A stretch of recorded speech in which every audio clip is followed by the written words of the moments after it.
My name is James Kennedy Collins. I served in the United States Army from 1960 to 1982. My name is Arthur B. Roscoe Jr., but call me Art unless I'm in trouble. I'm Arthur. I served in Vietnam, Khe Sanh, Quang Tri, 70, 71, part of 72.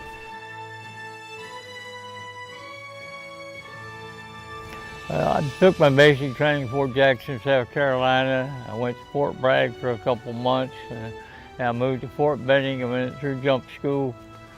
Of course, I never get to serve in an airborne unit. I got sent overseas to Korea to the regular infantry outfit.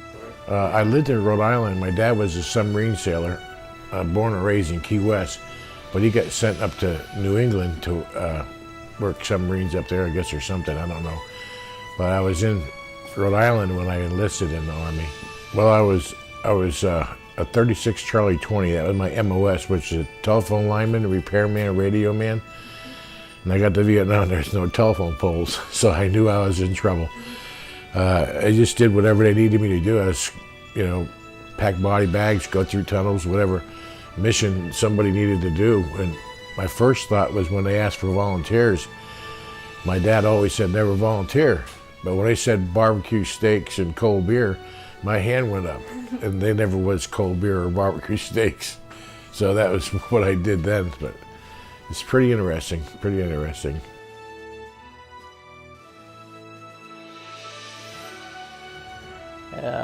By the time I got back to the United States, I was a little tired of the infantry and the Army. I decided I'd do something different, so I went to United States Army Signal School, Fort Gordon, Georgia, and became a telecommunications technician. In those days, they called it a repairman. That's about where it ended for that era. I became a really good cop, I thought. I got awards for, being a good policeman, and I went from a patrolman to chief in 6 years. I was a chief in a little town called Asatula. I loved it out there. But then again, PTSD come back on me, trying to knock me back down, so I got out. At this point in time in our lives, after serving the 22 and a half years in the Army, and then all these things, come to the conclusion that I'm getting a little older and I'm squeaking. A lot of gray matter is fading apart, and can't seem to get my feet up any high as I used to. Fairbanks Construction has been kind enough to talk with us about having a new shower type or bath type installed.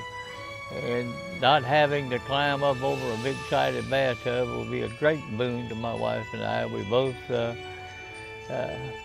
I don't like to call it Alzheimer's, I just called it Alzheimer's. Yeah, I have a tub with a hole in it. I mean, it's okay, I don't take baths because I can't sit in the tub, but I do showers. But I'm thinking if there's, somebody that needs it way more than I do, I would say give it to them. Because I can handle it, I'm still taking my showers.